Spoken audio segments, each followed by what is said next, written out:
Hi, this is Katie with Empowering Astrology, and this is your weekly look at the astrology of January 27th to February 2nd, 2020. So, just for those who are new to me and new to my work, my name again is Katie Sweetman. I'm a astrologer and psychic medium here in Brooklyn, New York, but of course, many of you are around the world, and I see that. A friend of mine is saying hello, Joanna. Joanna's in Portugal. So I know that you guys are all around the world, and I get to share my astrology with you both here in the US and abroad. So again, I'm an astrologer and a psychic medium, and Empowering Astrology is all about how do we use astrology as a tool for personal development and spiritual growth. And this idea that how do we work with the planets? How do we work with time?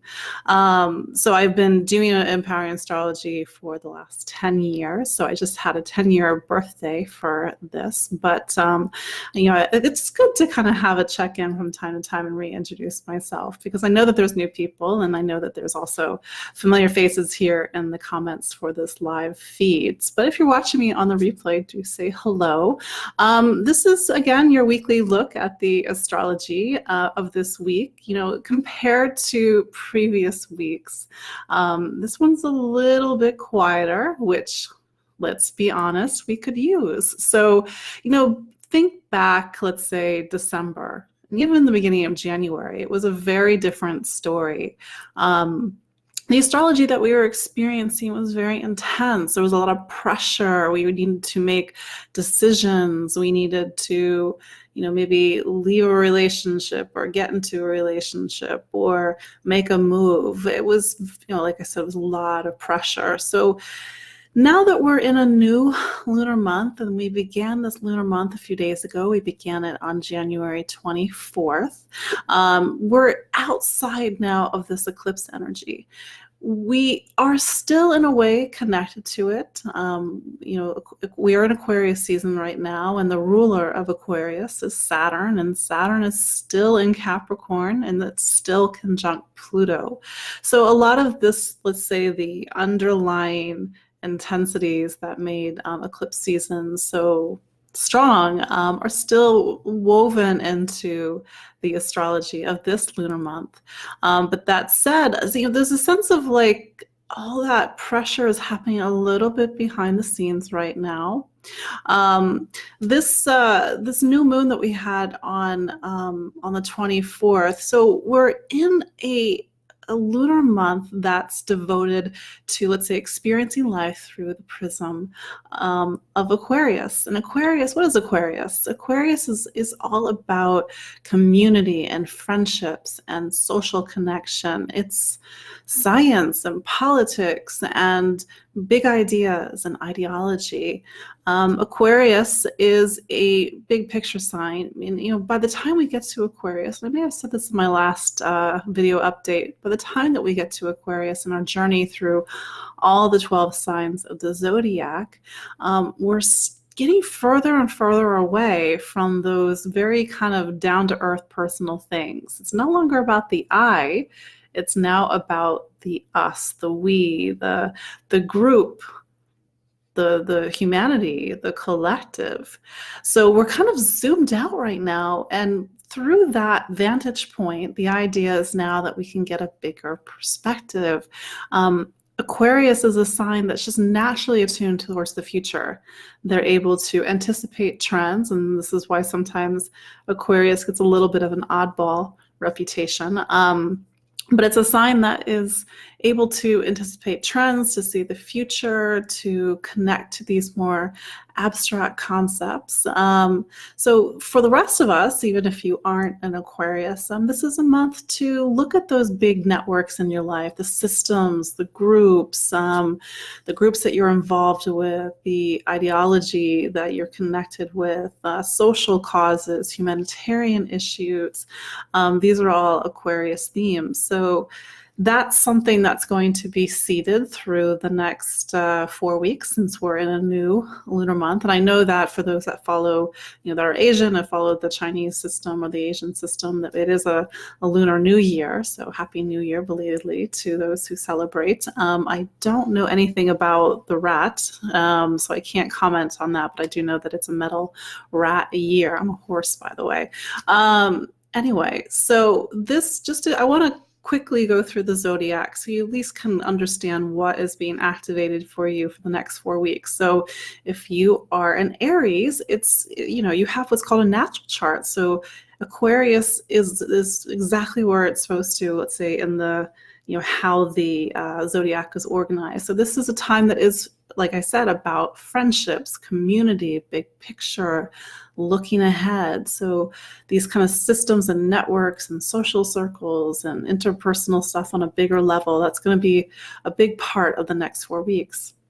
Taurus, the next 4 weeks are about career and your direction and the responsibilities you have and the status and the role that you play in the world. So it's it's a time for you where you might be naturally making some career changes, or maybe you're more in the public eye right now, Taurus.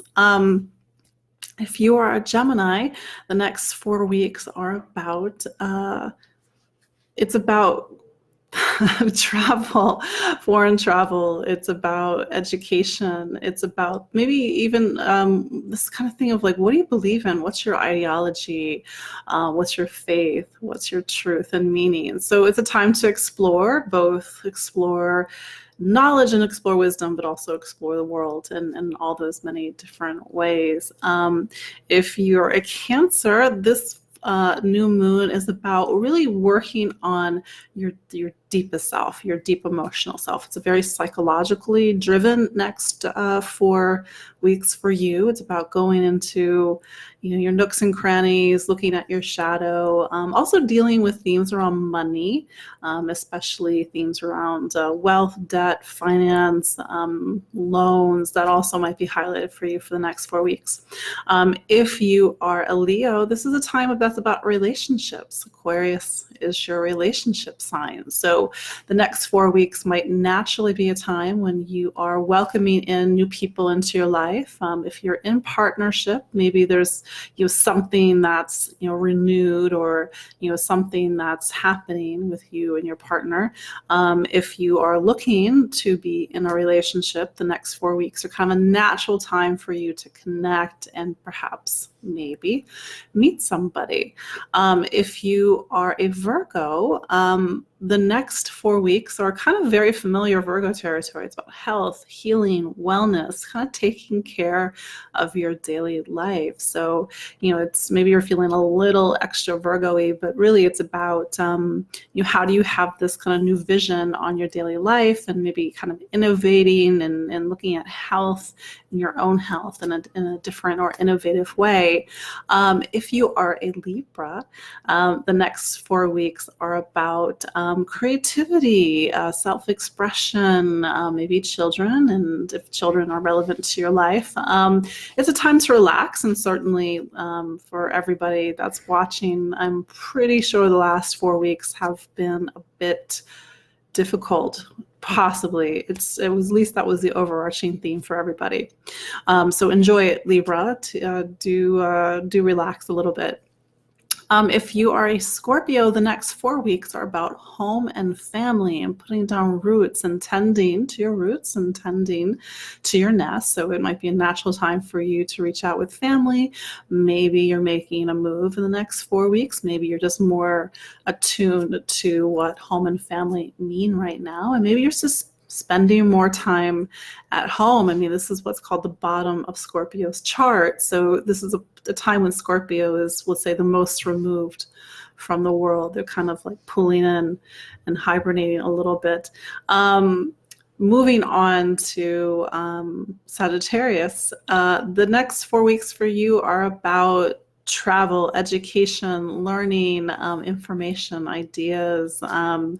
So you might be taking classes over the next next 4 weeks, you might be really focused on your voice and being heard and communicating. Information might be very much highlighted, how, what the role of information is in your life, how you're communicating, you even receiving news. So it just might be kind of a busier next 4 weeks. If you are a Capricorn, the next 4 weeks are about money, stability, security, tending to your material life. And maybe Capricorn, after everything that you've been through, certainly 2019 was probably not the easiest year for you, Capricorn. It's a good time, with this lunar month, to really get back to basics. What do you need right now? What's going to make you feel safe and secure and grounded, and maybe make it feel like the earth isn't shaking as much. So it's the time to really make sure you're getting your, let's say, your material life tended to right now. If you are a Aquarius, happy birthday.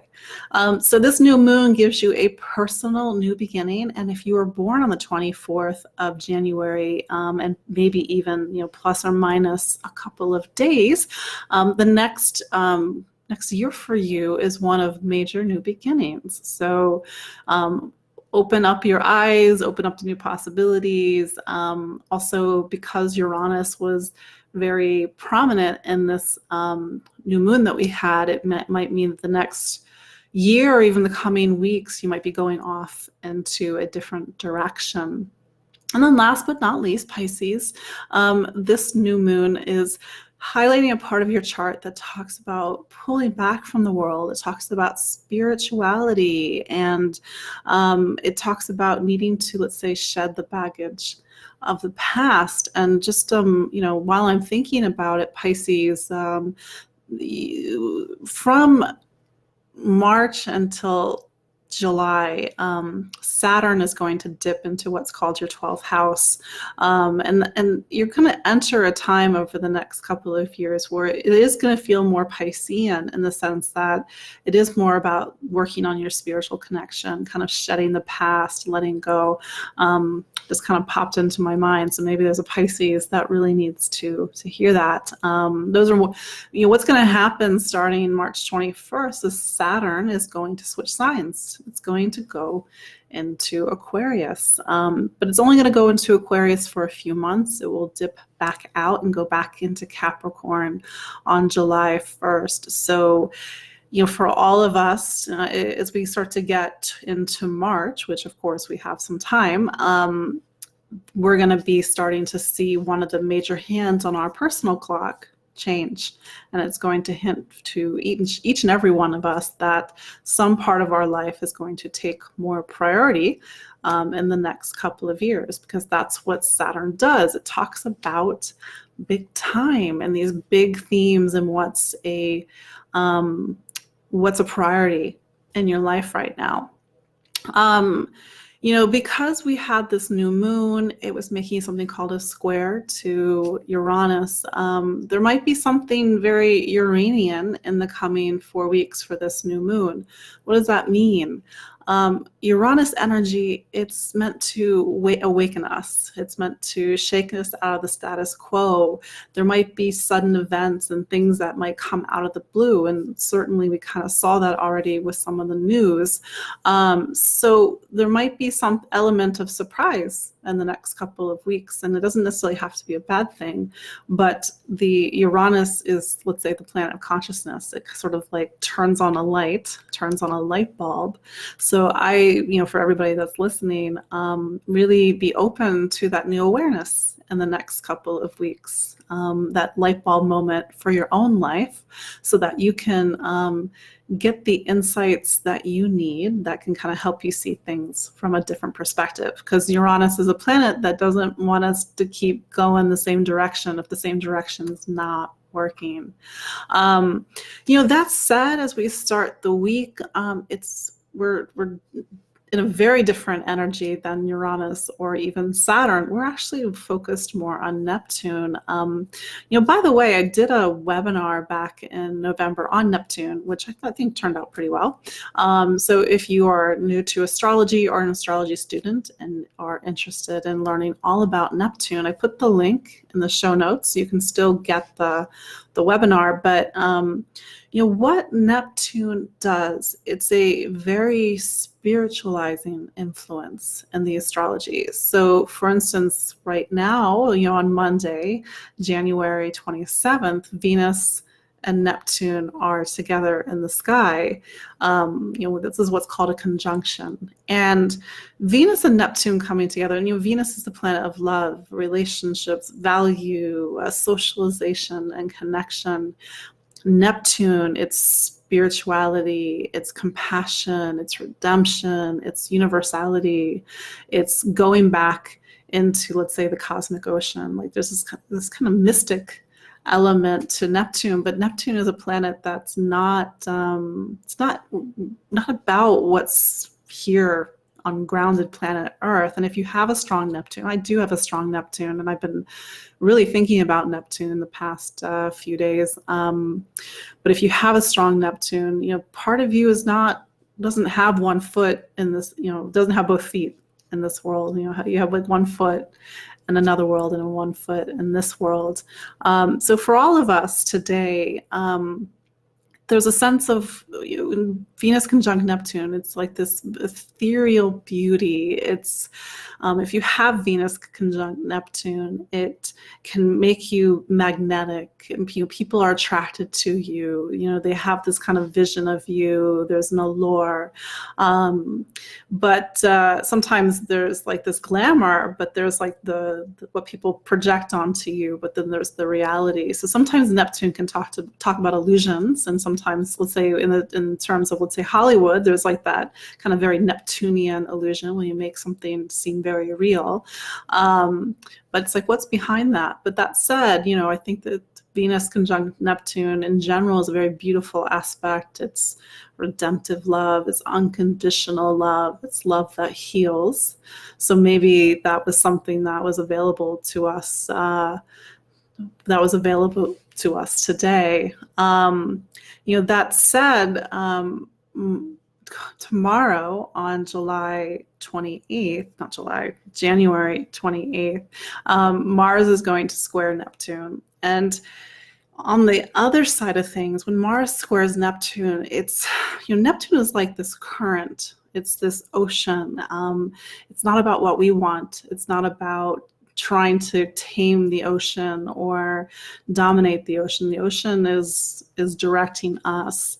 So there's an element this week where we have to realize that something's unfolding. We're a part of something where we have to go with the flow. So this is a week where it's not about fighting something. It's about surrendering to something. It's about opening up to something that maybe we've been resisting, quite possibly. Mars in general as a planet, it's the planet of action. It's the planet of motivation. It's the planet of courage. And here comes Neptune, this very spiritualized influence. So it's like we have to harmonize our actions, our motivation, and our drive and our passion with this very spiritualizing influence. So, sometimes when Neptune energy is strong in the astrology, we can feel very sensitive. We can feel a little ungrounded. We can feel even emotional. So if you're feeling these things, this is quite possibly why. We start the week off, by the way, the moon is also in Pisces, so it's sort of activating all of this energy. And then as we start to go towards the middle of the week, the moon switches into Aries, but then it's still, pointing over towards Mars and Sagittarius. Mars and Sagittarius is so much about getting its opinion across, getting its viewpoint across. Mars in astrology, it's all about what it believes, and sometimes it will go on a crusade, so to speak, in order to stand behind its truth and its convictions. But then here comes Neptune. So we need to make sure that we're not trying to fight the wrong fight, not trying to go on the wrong crusade, so to speak. That said, both Pisces, where Neptune is, and both Sagittarius are two signs that are talking about the search for meaning. They just do it in different ways. Sagittarius searches for meaning through books, through travel, through experiences, through adventure. But Pisces finds meaning inside through meditation and reflection and pulling back from the world. So do keep in mind Neptune is a strong current through this week's astrology. I will say that if you're in New York City, I'm doing a live talk, and if you want to know, and if you are in New York City and you want to know what the astrology of this year is all about, do join me on Thursday, January 30th. I did put the information in the show notes for you to be able to get more information about the event. There will be food. I think it's very important to have food at an event. There'll be some dumplings and some desserts that have been provided by the people organizing the event. That said, I will be speaking. So just checking in on the comments. I see a lot of familiar faces. Somebody's like, what about Scorpio? Hopefully you can go back and listen to the what I talked about Scorpio. But I think the point that I was trying to make when I was, I talked about Pisces a little bit, but the kind of the hands on the clock are shifting this year. They're going to start to point towards another direction, which means that, starting March and April and May, we're going to start to, go in a little bit of a new direction, at least get a preview of that new direction. As we, kind of bring it back to this week, as we get later in the week, we're going to come up to the first quarter moon. Just something that I've noticed, and this is, pretty basic astrology. Whenever we have the first quarter moon, which is what's called the opening square, it kind of gives us an idea about what's going on with this new moon that we had on the 24th, for example. So my only concern is that because this new moon had a square to Uranus, that this weekend might have some twists and turns to it as we have that first quarter moon. So just, be mindful. Uranus is in Taurus for the next 6 years. It went into Taurus last March 19th. If you are a Taurus, if you are a Scorpio, if you're a Leo, if you're an Aquarius, your life is sort of taking some twists and turns right now. I'm sure you know exactly what I'm talking about when you look at your own life. Kind of the tectonic plates of your life are starting to shift. See, just checking on the comments. Yeah, so we made it. We made it through eclipse season. It was not with all that Pluto energy. It was not an easy time. Speaking of Pluto and speaking of Saturn, and I know I said this last. The last video that I did, you've been hearing me talk about this Starstruck summit, the astrology summit that I was a part of. You can still RSVP to get my talk for free. I'm actually really proud of it. This is why I keep sharing about it. It's all about Saturn and Pluto. They had what's called a conjunction. They had a meetup back in January, but that energy is still there, kind of running through our experiences throughout the year. And we just can't ignore Saturn and Pluto, even though we're past the conjunction. So you can still get the talk for free if you go and you the link is in the show notes, or you can go to astrostyle.com/Katie, because you won't be able to see it by the 1st of February. So time is ticking. So that's this weekend. Make sure you watch it. Let me know what you think about it. I got to go, I wasn't on the panel, but there was a panel talk with some of my Starstruck alums, Susan Miller, Colin Bedell, Mecca Woods, Nadia Shaw. I posted a picture of all of us together on my Instagram. If you don't follow me already, follow me on Instagram. But that's like the big points, everybody. I've been really thinking a lot, like I said, about Neptune, because so much of what I do as an astrologer, I kind kind of have to straddle the divide between the Saturn and the Neptune, the grounded, the practical, but also the mystic. And so this is a mystical week. I think it's, what is mysticism? Mysticism is like really sitting in that quiet time and to search yourself for answers and to reconnect to something, reconnect to your intuition. And that's the thing about going through really intense astrology, is that we have to sometimes find the answers within and rediscover our intuition and rediscover that really quiet voice within. And I know that spirit, because spirit talks to me, they've been very loud with me recently. So I've been kind of getting these like truth bombs. So hopefully, maybe that's the astrology right now with all this Uranus energy, the light bulbs, the awareness. Maybe that's something that's available to you as well.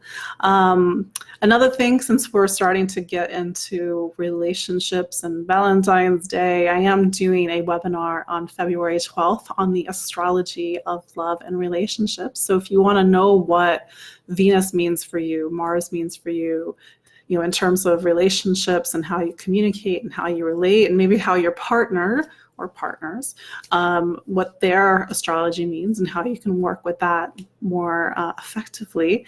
Please join me on February 12th. I believe that's a Wednesday, 7:30 p.m. Eastern. Don't worry if that is the wrong time zone for you. You can still register to get the video replay. So I'm just see if there's any other comments. Like I said, my mom is watching. Hello, Mom. So yeah, catch your breath this week, everybody. Listen to your intuition, cultivate your spiritual connections, your spirituality. Ask yourself, what's mysticism to you? How can you find these deeper answers within? And then, of course, be open to a light bulb or two to give you this new perspective and insights as we go into later this week. But we might be feeling a bit sensitive in the first few days of this week as the moon's in Pisces, as we have all this Neptune energy. Maybe we just need to rest and kind of get deep within ourselves as we prepare for whatever it is that's on the next event. So as always, it's been a pleasure catching up, and please join me next week at the same time. We'll look at the astrology of the following week. And if you're in New York City, I hope to see you on Thursday, January 30th for your 2020 astrology blueprint. It's going to be a nice intimate talk, views of the East River. We'll have dumplings and desserts, as one does, and there'll be drinks. It's a ticketed event, and you can find all the details in the show notes or go to empoweringastrology.com/events. So as always, thank you so much for joining me tonight, and we will connect later. All right, bye.